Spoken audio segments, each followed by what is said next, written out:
Welcome to Because the Beatles, the podcast about the Beatles, everything about the Beatles 24/8. I'm Allison. And I'm Erica. And before we start, be sure to subscribe on iTunes or wherever you get your podcasts, or stream us on Spotify.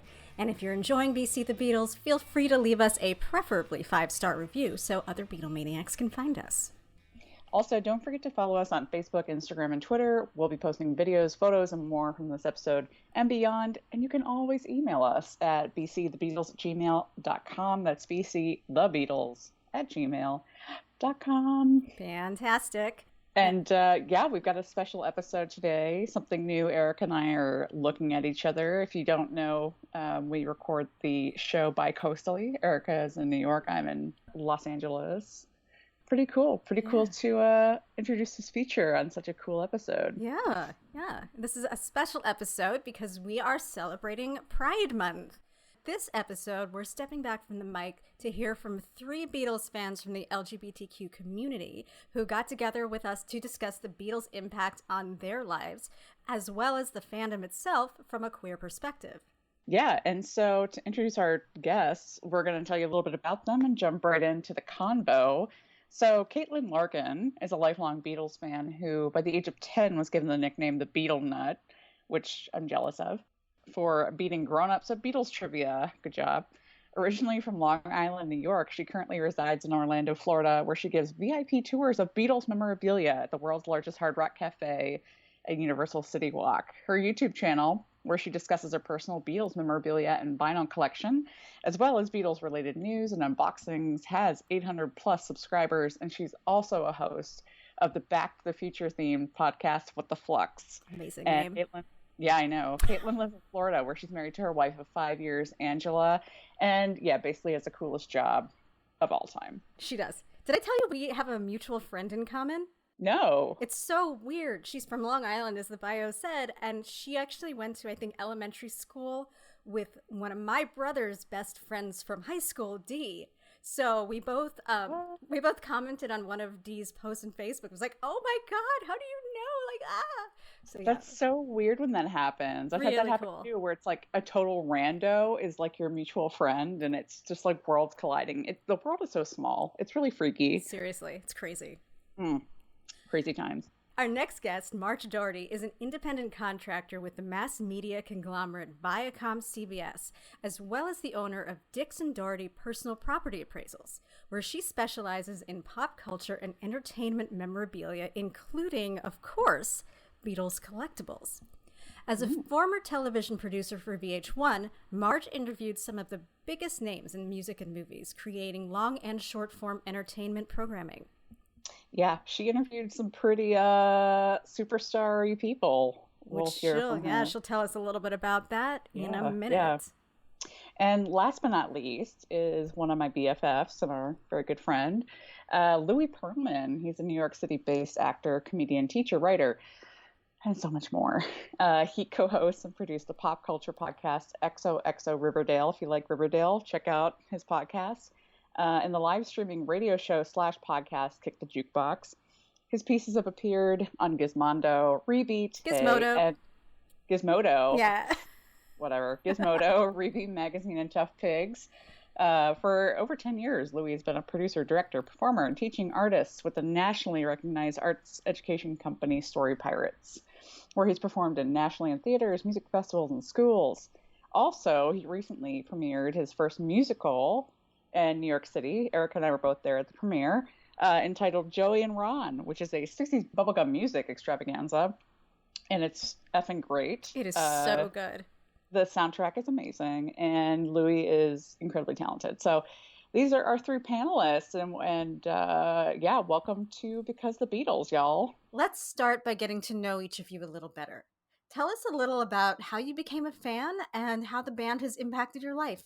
Marge, let's start with you. I recall as a youngster hearing the name Beatles, probably as young as 5, 6, and then eventually understanding that they were a music band. I recall being very attracted to seeing a picture of these 4 guys, and I recall cutting out a picture from Newsweek magazine that I held on to for years. That was like my very first thing that I had cut out to save because it was the Beatles. And then eventually their movies, back then weren't really shown on television. I recall being taken to see Yellow Submarine. That was probably the first movie I actually was taken to see in a theater. I would have been 8. And, fantastic, just absolutely awesome. And by 10 or 11, a big fan. A big fan as much as you can be without having yet gotten into the album buying. Maybe I was just starting to get 45s.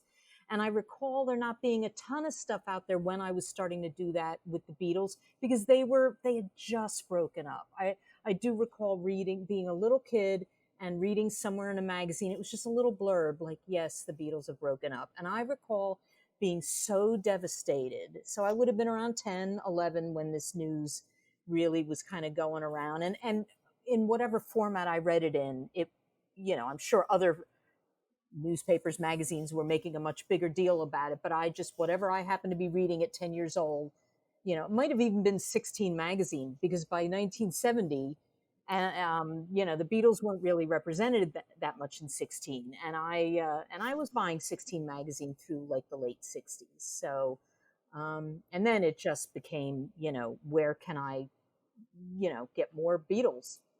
How can I see more of their films? How can I, and then Beatle Fest came around, and I went to the very first one that Mark Lapidus did in New York in 1974. So I would have just turned 14.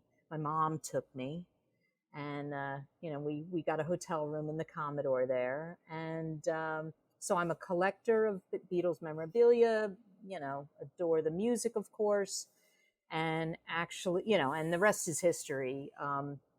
Actually even had an opportunity through my work as a producer for VH1 to meet and interview Paul a couple of times, and Ringo a couple of times, and meet Yoko. And so it's if you had told me when I was 10, back when I read that little blurb about, the Beatles broke up, and I was so upset, if you had told me then that, well, someday, you'll get to meet, 50% of them, and I would have said you're crazy. Ooh, what was that like to interview them? Oh, it was amazing. I don't really have, it's those kind of moments that disappear because it's just, you can't believe that it happened. I mean, I have the interviews on tape, and for example, Paul is just consummate professional, calls you by your name, and he's fabulous. And Ringo was awesome too. So I have no, my dreams came true then. I got to meet the Beatles that, this was in the 90s, and, sorry I never got a chance, obviously, to meet or see George or John, but that meeting Ringo and Paul was just, dream come true. So that's kind of my fandom. Professionally been able to do things with them, produce shows about them for VH1, short form programming, long form programming, and then just being a fan who just wants to get their hands on, anything, everything and anything. That's so cool. Mm-hmm. And I love this about our community, that we have so many creative ways to express our fandom, and sometimes people can even use their talents to make a living out of it. So fabulous. Let's move on to Louie. Sure. Thank you, Erica. I don't really remember a time where I wasn't aware of the Beatles. My mother is a huge Beatles fan, and she has been a big fan since she was a teenager. She's a first-generation Beatles fan. And I vividly remember a music contest on a radio station. I grew up in Western Canada in Calgary, and there was a station that played the oldies called 66 CFR, and they did a contest where they played a montage of I think it was 64 different Beatles songs, and if you correctly guessed all of the songs, then you would win their entire discography on DVD. So my mom carded out, or not on DVD, I'm sorry, on CD. That was the format of the time, not DVD. So it was their whole discography on CD. So my mom carded out her old Beatles LPs, and we tried to track down every song. And I think that that was one of the very earliest moments that I can remember. I was 11 or 10 or 11 at the time, where I derived a lot of love from listening to records. I got a love from vinyl by working on that project with her. And I got a real love of the Beatles, and I got a real peek into her fandom for the Beatles. And that's definitely when I really remember grafting onto them and enjoying their music. And then I went on to form my own Beatles fan club when I was in junior high and high school, which, like 6 of my friends joined to humor me, which was really lovely. Growing up in the late 90s, although they did like the Beatles as well. And they definitely were a really early template for me in terms of developing my taste in music. And I just want to say, like, last few years or so, this is really only something that's happened for me in the last few years, just talking as a queer guy. I have been trying to recontextualize the story of my life through my taste in music and seeing it all through a queer lens.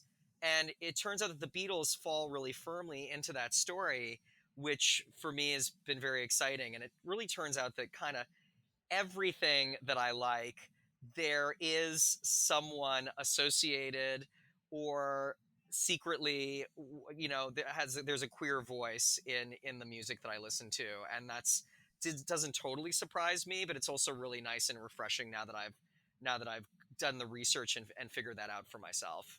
Wow, that's really interesting. We'll definitely get back to that. Cool. But first, let's introduce Caitlin. Caitlin, tell us about how you became a Beatles fan. So this is probably one of my favorite things to tell people.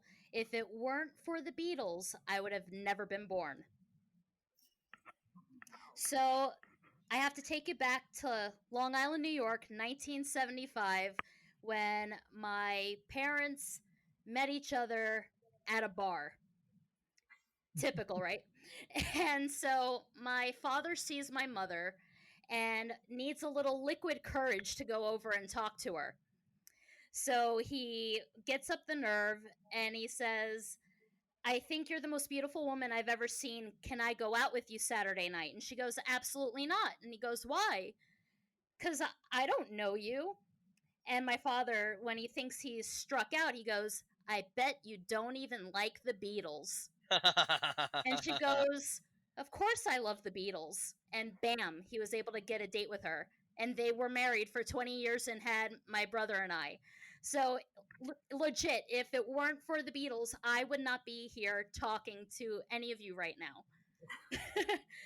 And so growing up, my earliest memories of the Beatles are that Yellow Submarine was my favorite movie of all time when I was 2.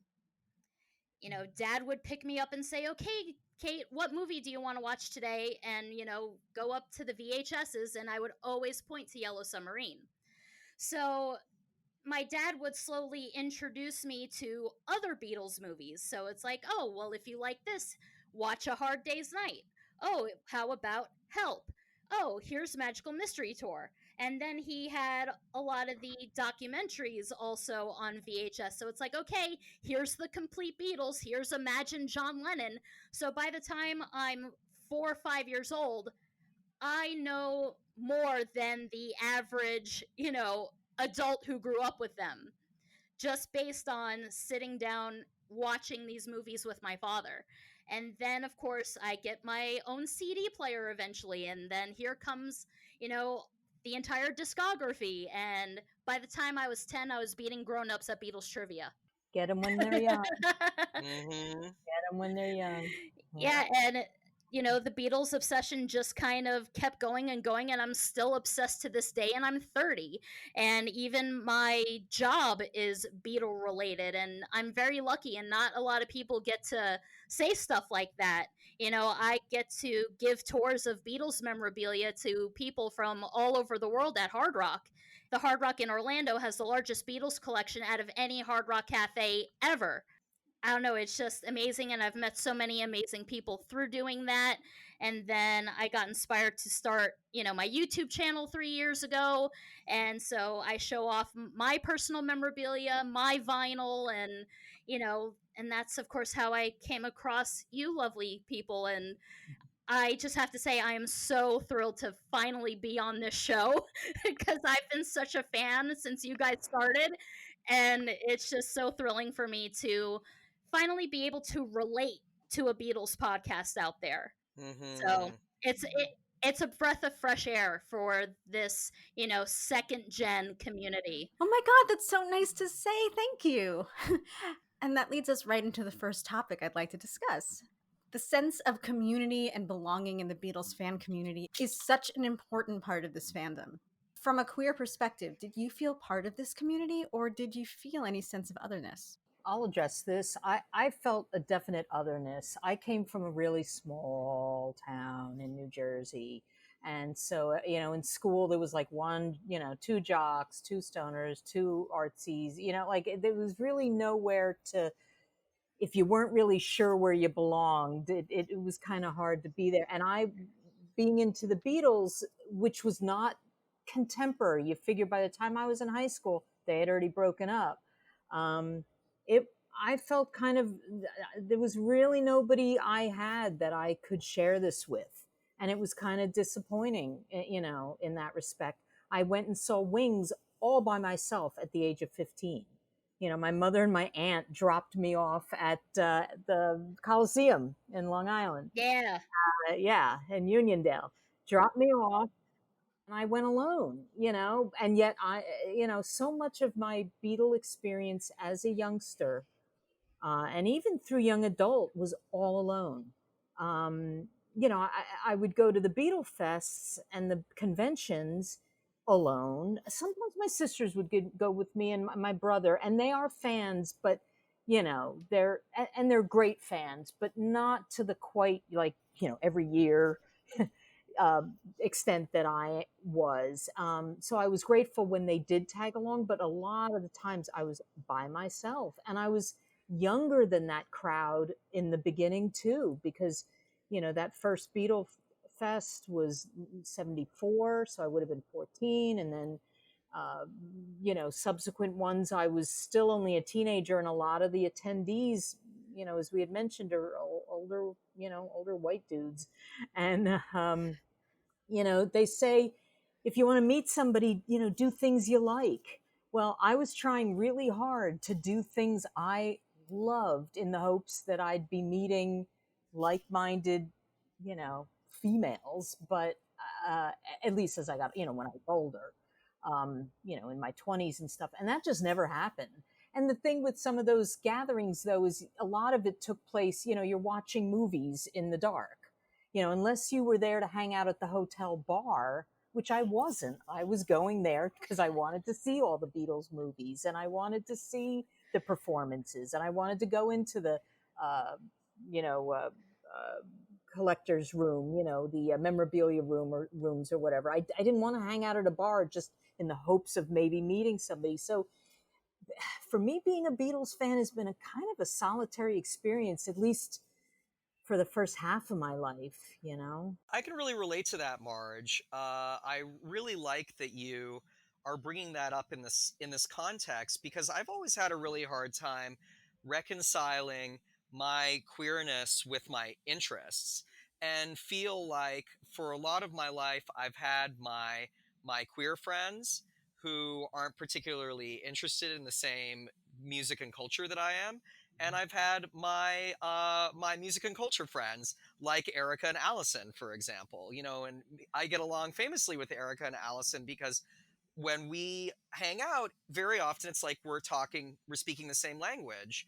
And I don't actually feel like that's always the case with all the folks in the LGBTQ community that I meet. But I do feel like we are out there, and that is currently changing, and I really attribute the internet to that in a way that I think is just really important to address, and is exciting, especially for fans that are like third generation fans and fourth generation fans now, that they can find each other a little easier. And for me, I have for a really long time sort of segmented my friendships based on these different interests that I have, and then based on my need to hang out with people from the queer community. But I feel like, for me at least, that's getting better and better. And I'm currently dating a guy who, all through high school, was a big classic rock fan. And when we started talking about that, when we started dating, it was just like such a relief. And even when I told him that I was going to be on this podcast today, he was like, "Oh my God, that's so cool. Congratulations." And I was like, "Yes, well, thank you. Thank you, Brandon." And then he was like, if which Beatle do you think I am? And which Beatle do you think you are? And my response was, well, Brandon, I think you're John, and I think I'm Brian Epstein. And he was like, "Ooh." Oh, you threw a curveball at him. I did, but then he didn't like being compared to John because of John's like somewhat problematic behavior, especially as his life went on. He was like, "I'm not John. John wasn't nice. John wasn't nice to people." And I was like, "Yes, I know. John was somewhat abusive and all that stuff, but I'm really just referring to the fact that John and Brian probably had an affair, and that's really sexy, and we're having an affair right now." And also Brandon, you're really smart. So that's why, and I think John was really quite a brilliant guy, despite his demons. Brandon was like, "Yeah, I'll take it. I get it." And like, would Brandon have liked it better if I had said he was Paul? I mean, I don't know, maybe. Once I don't know. you read him some John Bryan / fanfic, he'll see what you mean and he'll be so good with it. Yeah, Right? exactly. Yeah. I don't know, Louie. I feel like I might have to take a little bit of credit for you being the Brian, because I love Brian. Only because I'm such good friends with you would I think I ever claim Brian as my own. But, he was gay. He was Jewish. There's a lot of similarities. He liked the Beatles. I like the Beatles too, I think that queer people, because they have a bit of a sense of otherness, they are very good sometimes at communicating why something is special to the masses. And I think Brian really had that gift. And I consider myself an enthusiast, and I consider myself that that's sort of my job, is to be on this earth, is to be evangelical for the things that I love and spread them out to the world. And I feel like Brian maybe was quite similar in his approach. They were surrounded by a lot of folks who were gay, through Brian's circle, through Indigo Gallery, through those circles, and so they were hobnobbing with the homos for and then in I want a Germany, t-shirt that says that. We got our episode title. hobnobbing with the homos. Yeah, and in Germany they were certainly exposed to that. So they're, I mean, as much as the Beatles were known to have, maybe made some, slurs, derogatory comments, teasing, whatever, they certainly were not, I don't believe, homophobic at all.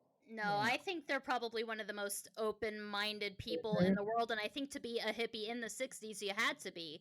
And it's cool even now because, well, I know this has never been confirmed or anything, but for Paul to have a gay daughter, yes, I know nothing's ever been said in the press, but come on, girl, we all know. Actually, I think B might now be Ben. I think he is now a trans boy. That's just a rumor on the internet, y'all. So don't come at me, but I think that's what I've read. And why would the internet lie? Really? I had no idea. That's great to hear. That's awesome. That is great to hear. That's awesome. And I mean, I know that I felt really good when I saw McCartney in concert and he started pulling out the pride flag at the end of each show. And I'm just like, you go, man. You do you. That's really cool. I didn't know that he was doing that. That's very, very interesting. Yes. Was that in regards to any Like any song or anything that was happening in the show? It's during the encore of every show. He comes out with the flag of the state that he's performing in, the Union Jack, an American flag, and a pride flag. Oh, And so Paul. he's been doing that, I want to say, since like 2014. And that's around the time that we were starting to see Beatrice, who might now be Ben, may or may not, still don't know, not confirmed, you know, be out and about. So I think that's the way to, you know, support his child. That's lovely. I did not know that. Yeah, and I think that like talking about like whether the Beatles, what the Beatles at the time, what their relationship was with gay people and queer people, it's important just to contextualize that they grew up at a certain time where certain things were culturally stigmatized, and that the world is such a different place now. And for the time, you know, they really were all about, you know, I feel that their music is so expansive, and thematically it's so much about broadening your horizons, that in itself is ultimately a queer positive message, even if you need to read into it a little bit. You know, and then there's certain songs like "You Got to Hide Your Love Away," which I feel are like very, very intentionally queer analogies, regardless of whether they were interpreted as such at the time when they were released. For sure. And Louie, I know there's one song in particular that meant a lot to you and your family when you first came out. Would you be willing to share that story with us? Sure, yeah. So when I came out at 17, and my parents are quite liberal people, but they had a hard time with it. It was the late 90s. We were in Western Canada, which was quite a conservative place. They definitely had a massive freak out, which they would agree with. They had a freak out, and that first day was really, really rough. And then my mom went to work, and she was listening to Flaming Pie at work. And there's that song that Paul wrote for his son, Young Boy, which is all about, you know, the core, or the verses. He's just a young boy looking for a way to find love. And it really struck my mom, and it helped her realize that, you know, I was just a kid who was trying to find love. And it really helped. I think it helped solidify for my mom why I was coming out to them, what was going on, and why, you know, why it was important for me to express myself that way. And I think it gave her a sort of a sense of agency help to help me, instead of being frightened of what I had told her earlier on that day. So it happened really rapidly, but definitely that is part of the story. And it is a beautiful song. I think it's just a gorgeous song. So now whenever I listen to that song, that's what I think about, is how that helped my mom come to terms with having a gay son, actually in a rather quick and efficient way, which is kind of interesting. Yeah. That's That's beautiful. that's a lovely story. Yeah. Thank you. Yeah. No, it's a nice thing. Yeah. You know, one thing I wanted to touch on, and I don't know what other people's perspective are, you know, Louise would be different than perhaps Caitlin and I's, is what my reaction was to them in terms of attractiveness and sexuality when I'm a lesbian. I what I'll say is that as a kid, you know, as young as I could be, when I first saw a picture, I thought these guys were wildly attractive. You know, loved, like I wanted their pictures everywhere. And yet thinking back as a kid, like what did that mean to me? You know, as a young kid of, you know, 9, 10 or 11 who loved the Beatles, it wasn't sex, but it was an attractiveness to their beauty, to They're their really pretty. music. They're really pretty.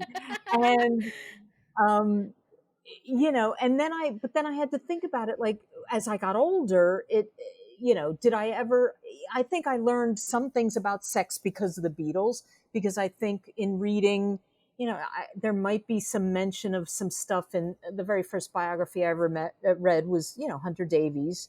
And there might, you know, I read that, God, what, 40 or more years, 45 years ago? I don't know. So I couldn't even tell you what parts, but I recall being titillated maybe by some stuff that I might have read in that. So there's definitely times where I learned a little bit about some sex because of the Beatles.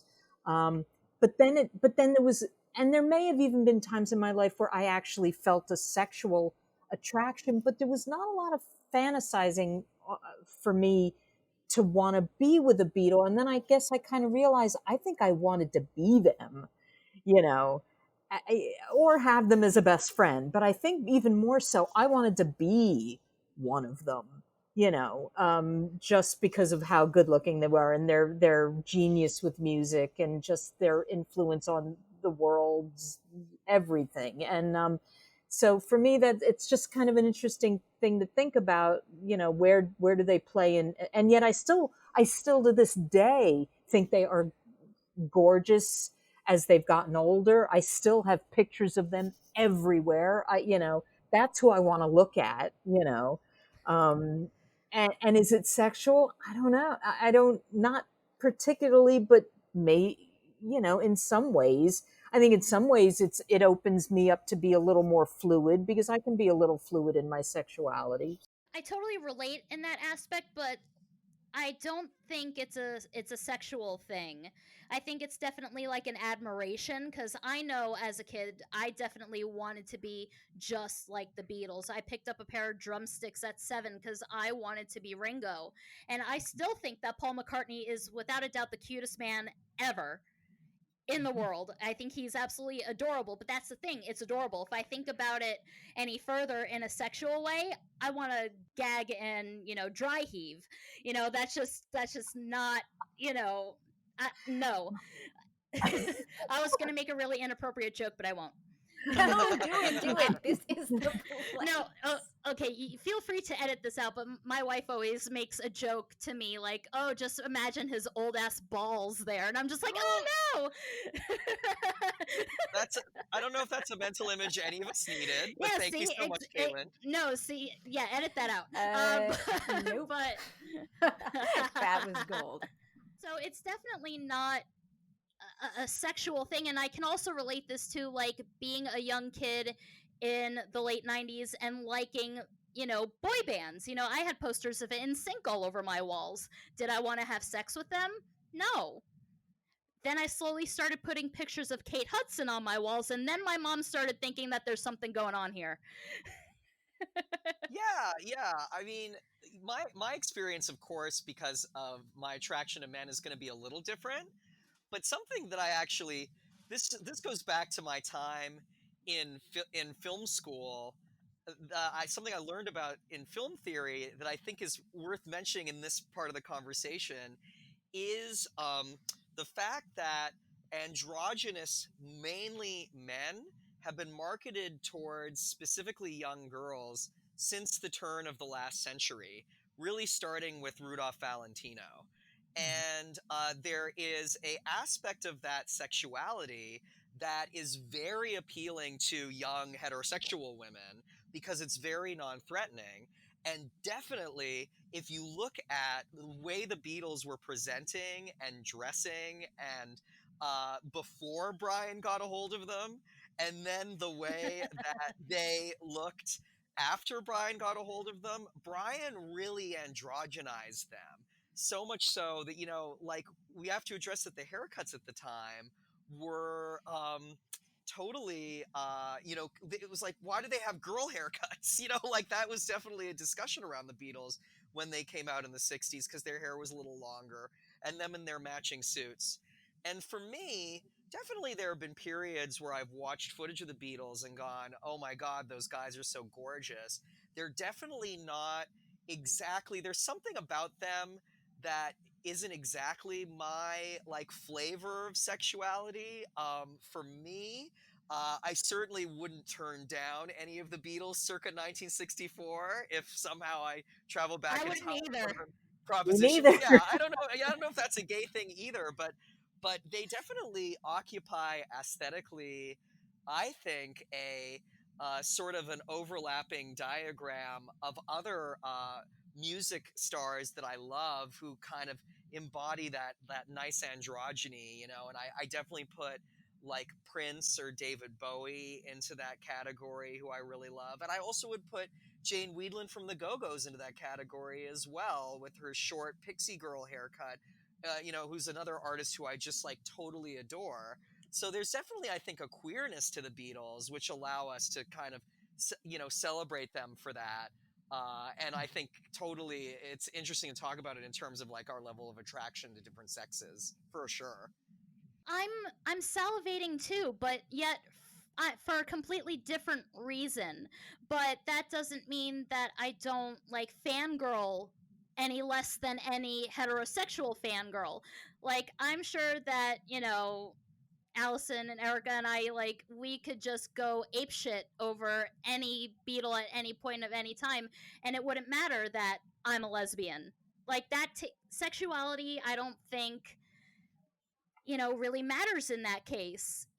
I'm gonna, throw my panties up there and throw my bra at them too. I mean, why not? Let's get at it. We'll be right there with you. I don't think sexuality has anything to do with that level of fandom. Fandom, talking about levels of fandom, it's all about nuances, right? And it's like, definitely we can be attracted to the artists that we love, but we can also want to be them as well, and we can also want to be artistic like them. I don't think that anybody is a fan of an artist only for one reason. It's not an either or thing. Yeah, there's Yeah. nuance there. Yeah. Absolutely. Yeah, but getting back to the whole, like, where are the other lesbian fans? Can someone tell me? Right? No, I've always wondered. In the direction, because I'm single. I would love to meet somebody who oh my god, we should play Have You Met Marge? Yeah, totally. Well, now I feel like it's our job, my job, everybody's job to find your perfect match, Marge. I'm like on a matchmaking mission. Everybody says I should, do it off the internet, but I've always been a big, as I mentioned before, I believe that you meet somebody through doing stuff you love. Sure. And that's really where, I spend my time and interest doing is music and movies and pop culture and, that kind of thing. But I agree. It's incredibly hard. I feel ya. Brandon is the first guy I think I've ever dated that I have this much in common with taste profile wise. And I'm in my late 30s, and I've certainly had my share of dating. So I think it's very, very difficult. And I think that it's important to find common ground with people, regardless of whether they have all the same tastes as you or not. But it's also, Sure. really important too to have that shared language. And I personally think it's somewhat worth waiting for, Absolutely, absolutely. So my wife isn't the biggest Beatles fan in the entire world, but she has a respect for them.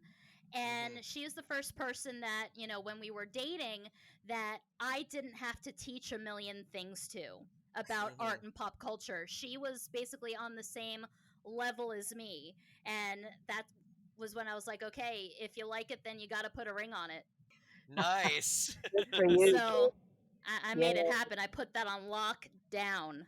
Yeah, and I've always said, about as long as someone is nice and we have shared values, that I'm more than happy to share one of my interests with them, but they have to be as enthusiastic about sharing their interests with me. And I like to date enthusiastic people and have relationships with people that are enthusiasts about things. And that can sometimes be really, really hard to find because, something about being queer that I think needs to be acknowledged is that we all are dealing with our own set of queer trauma. And we're all traumatized because we're somewhat marginalized. And I'm not saying that we're broken. Please don't misconstrue that. But we have certain shared experiences as queer people that straight people have not had those experiences. And I find in the gay community that a lot of my people that I end up dating or I'm friends with are really just handling being functional in a oppressive world, and they're not thinking too much about, oh gee, I wonder what Ringo was doing in 1966. You know what I mean? Which are the things that we think about. And that just means that we may see the world through a bit of a different language. But I am very sympathetic of that and understand that maybe I'm somewhat privileged that I'm able to have those interests and revel in them. Whereas other, gay guys my age might have been dealing with different things that were more difficult for them. That's a really interesting point to think about the layers of trauma some people need to process before they can even get to being able to care about something like this at the level we do. Totally. It is a privilege, yeah. Louis, just going off what you said, do you guys feel that the music and the Beatles fandom is a way to process that trauma? Oh, absolutely. I mean, I went through a pretty, I went through a breakup pretty recently, and when I would listen to the music, and mostly it was the Beatles. I listen to other stuff too, but Beatles they are there all the time. I felt better. It may not have lasted, beyond the song, but it definitely helped. And they make, I've found myself pouring myself more into my memorabilia collection recently to take my mind off of being kind of bummed out. So I'll pick up one of the books in my collection, or I'll start looking through, other items I have, start categorizing them and cataloging stuff, and just enjoying the collection. Because if I sit around and wait for somebody who's going to want to watch all that or do all that with me, I don't know. That's, like Louie was saying, you're not necessarily going to find, I'm not necessarily going to meet somebody who's, a Beatle fan at the obsessive level that I am. I just have to hope, like Caitlin, that it's somebody who respects them, respects my interest in them, and allows me the time I want to spend to, indulge in it.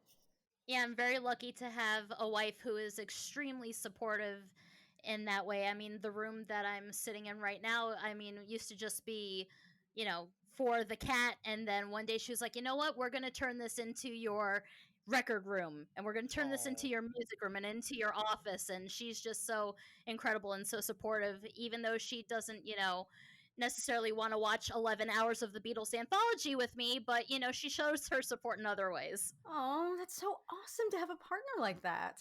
Oh, she's the best in the whole wide world.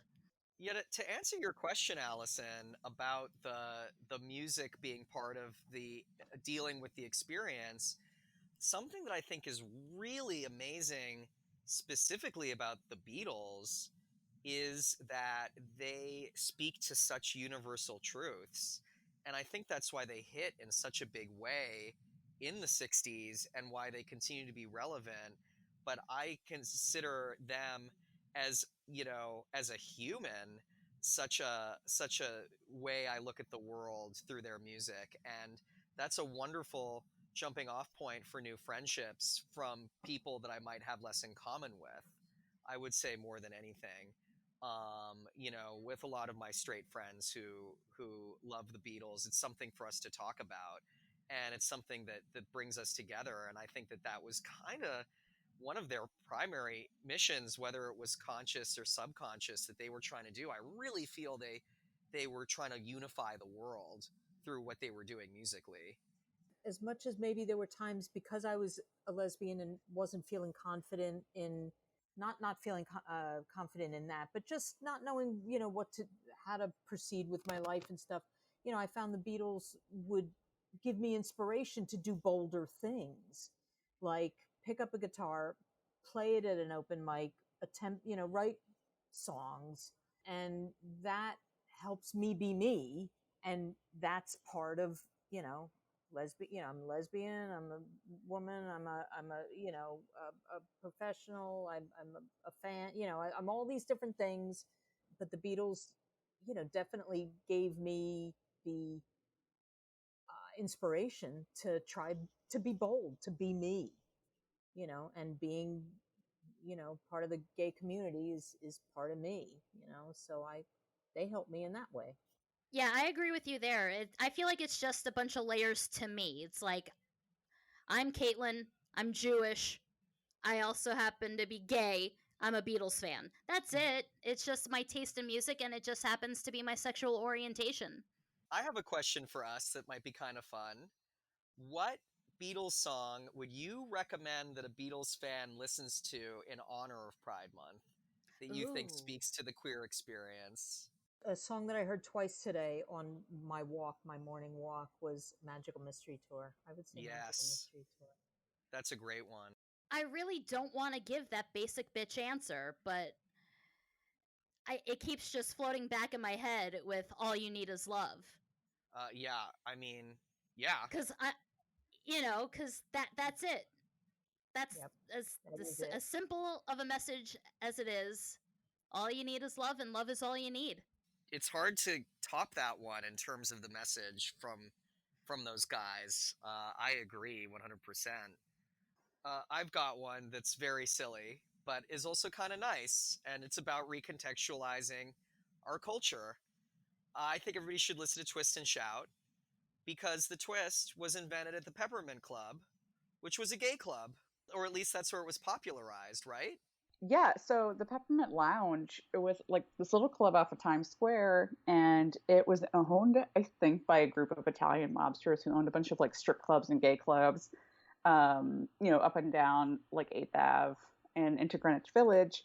But yeah, Peppermint Twist was kind of gay bar, and that's where the dance, the Peppermint Twist, originated, with the song by Joey D and the Starlighters, and I guess the rest is history there. So it was popularized at a gay club, and it's just a little piece of gay culture and history thrown into a Beatles song. That is fantastic. And I don't think we could end on a higher note than that. I like that. Marge, Caitlin, and Louie, you're all so wonderful, and thank you so much for being here today to help us celebrate Pride.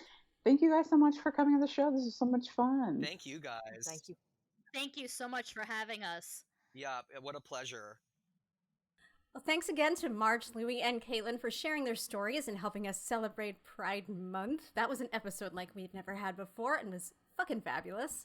Yeah, it's funny, Erica, you and I have been talking about doing something like this for a long time because it's so interesting. We met Marge at the symposium, the White Album Symposium in New Jersey, a year and a half ago. Yeah, that was like September 2018. Something, yeah. And she was like, dude, we should totally talk about this. I love it. And we were on board, but finally we got to do it. Yes. So exciting. Awesome from everybody. New friends. So much totally. fun. I know. Connections. Yeah. Beatles fans. And if you like what you heard, you can read more information on them, find links to their podcast, YouTube channels, and other projects in the show notes. Hell yeah. And, as always from us, thanks for listening to Because the Beatles. And you can subscribe to us on the iTunes, Apple Podcasts, wherever you're listening right now. Give us a rating review so the Beatlemaniacs can find us. Stream us on Spotify, yada, yada, yada. And follow us on Facebook, Instagram, and Twitter. We'll be posting photos and more from this episode and beyond. Remember, you can always email us your thoughts, feelings, concerns, and deep Beatle dreams at bcthebeatles@gmail.com. And complaints, but I'm going to guess you don't have any. I hope not. They don't. See you next time. Bye. Bye.